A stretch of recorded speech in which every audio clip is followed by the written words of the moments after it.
I'm Lee Morris. And I'm Patrick Hall.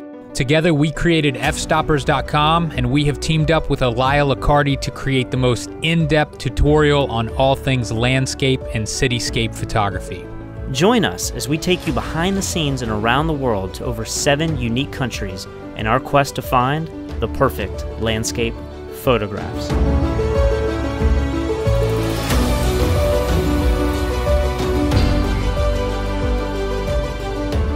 In this episode, we wake up at 3 a.m. twice just to get the shot. Elia is forced to lie on camera. It's a funny lie. And the drone has an unfortunate accident.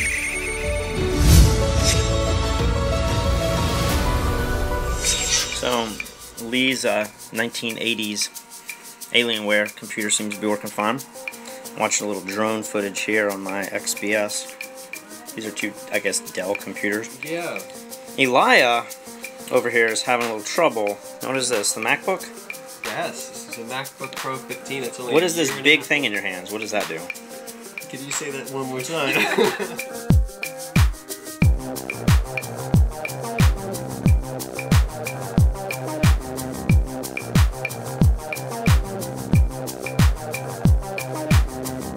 Our next lesson was set to take place at Lake Matheson. It was supposed to have a gorgeous reflection shot of a mountain, but of course it didn't quite work out that way.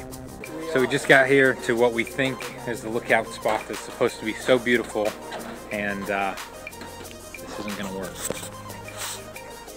So we're gonna keep walking around. Hopefully we can get around the lake and see if there's another better spot, but it looks like these clouds are gonna wreck the shot for today anyway, so we're gonna have to get up at 4 a.m. tomorrow, come all the way back out here and hope that it looks better, but I'm not very impressed with this shot.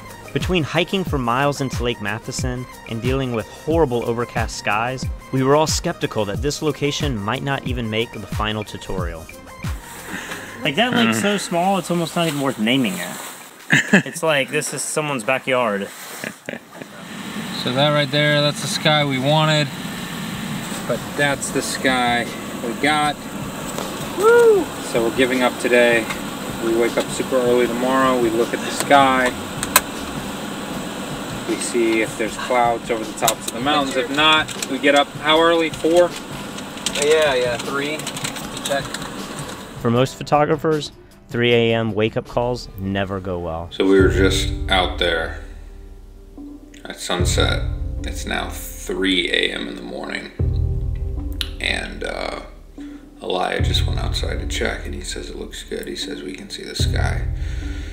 So we're going back out down that same hike to the same location that I really don't like that much, but praying for a good sky.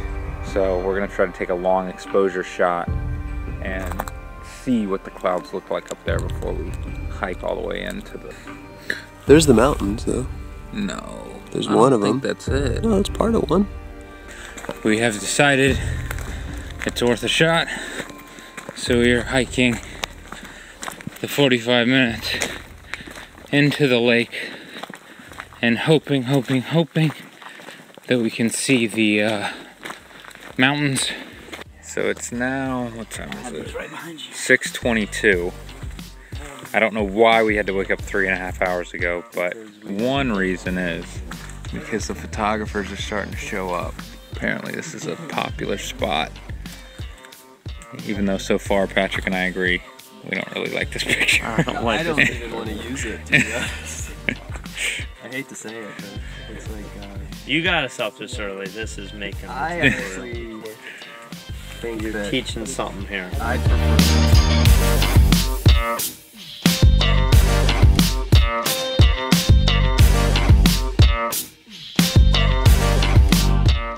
So the lesson wasn't really working out, but I decided to get the drone and get some B-roll shots.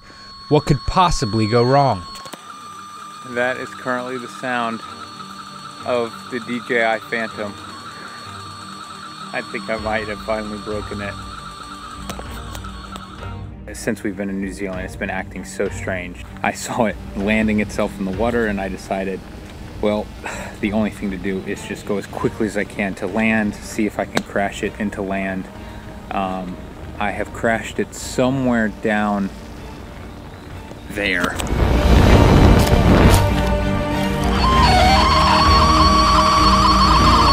I have to climb down in here somehow. Have you even been able to see it? No, I wish it was still making noise so I could get to it, because now... Because I heard it like zzz, and then I thought I heard it go boop, and I was like, oh no. So at this point, I'm pretty convinced that the drone is destroyed, but I hope to salvage the GoPro, so I decide to go in after it. I'm glad I didn't do it in front of all those photographers, though. I'm just nervous, man. Like, there is some crazy looking plants down there. Like, I don't want to touch this stuff with my hands. It's... Oh my gosh. Holy shit, dude. I am like sinking here. Oh my gosh. You still haven't hit water yet, though. No, but... Oh, we might be screwed. New Zealand does have a lot of poisonous plants. They don't have a lot of poisonous animals, but the plants... These have to be poisonous. After laughing with Lee's brush with the jungle, he finally found a light at the end of the tunnel. Holy shit. And it's been recording the whole time. Where's Lee? Oh, there he is. Look at that. He has it. The drone. If it wasn't apparent before, it definitely was now. Lake Matheson was cursed. I hate this place. So basically, guys, this was the second time we've come out here. Today we had no clouds. I wrecked the drone, not my fault. The other drones I've destroyed, I admit, were my fault, not this one. In 500 meters at the end so of the road, we're going turn out again left, tonight, Pit Road.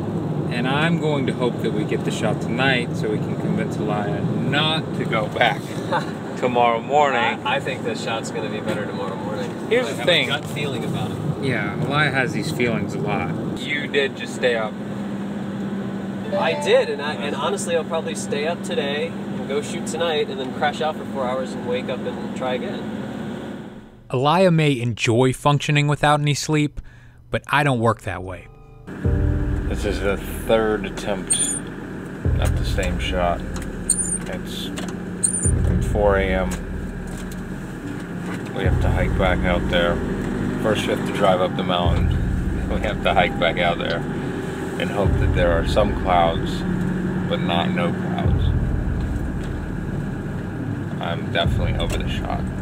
So right now, the aurora is coming up behind us. And we're gonna shoot off of this embankment, and over here, these icebergs. We're gonna shoot the aurora moving past them. There's nothing like that here. In fact, there's clouds everywhere. We can't even see the stars at the moment. So we're just gonna wait and wait and wait and hope that the clouds go away and that we didn't get up for nothing. We've now realized that the footage from yesterday, the second day, is the best. So we're gonna be talking with Elia about pictures that he took yesterday, but he's gonna be acting like he just took them. Movie magic. I can't, since we did all of our footage on the first day where we were scouting in the afternoon, then we did all this other stuff yesterday, but it was the good shot, and now we're redoing it all today, so I'm kind of confused. Okay, so now let's just get you to say, like, you can be looking out there even and be like, okay, look at this, here comes the sun right now. This is what we've been waiting for. Yeah. All right, this is what I've been waiting for. It's a funny line. Tell them about that beautiful sun right now. What was I? So the sun's starting to come up now. This is great. It's the exact light I was hoping for. What am I doing after that? Just say like, okay, we can finally see some golden light coming through. The sun is peeking out over the mountains. With a little bit of movie magic, we were actually able to salvage this lesson. As you can see, yesterday it was completely cloudy, have that crazy glowy effect from the moon and then the low sunlight. But today it's crystal clear. We can still see the moonlight, but we have all the stars perfect reflection and those beautiful mountains in the background. And instead of offsetting the horizon line, I'm gonna keep it dead center so it looks like a perfect mirror. Now, generally in landscape photography, you don't want your horizon to be in the center. You wanna use the rule of thirds or anything just to offset it a little bit. But because the mirror effect is so perfect and so symmetrical, I wanna take full advantage of that to really highlight it. After 4 attempts at this location, we faced a bit of irony on our way out. We've just hiked all the way back out. And guess what? Clouds are starting to part.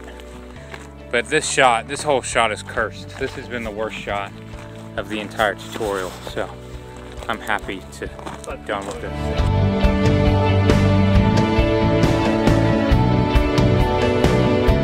So although things didn't go as smoothly as other lessons, in the end, everything ended up working out all right.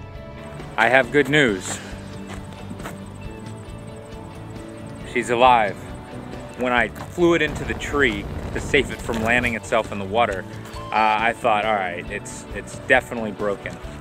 And I did a quick Google search to try to find where to buy a new DJI Phantom in New Zealand, and this link came up about how DJI Phantoms don't fly well in New Zealand because of the Earth's magnetic field it's apparently totally out of whack in New Zealand. And if you update the firmware, things may not totally be fixed, but they are much, much better. So I got the dirt off the Phantom, I upgraded the firmware, and guess what?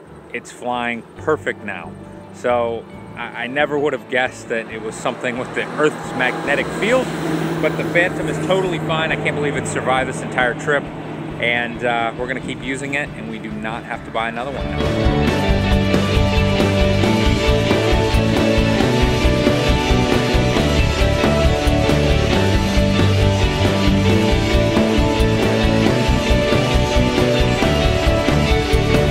Subscribe to our channel for next week's episode where we photograph New Zealand's most famous tree, we have some fun with the wildlife, and Milford Sound proves to be a wet adventure.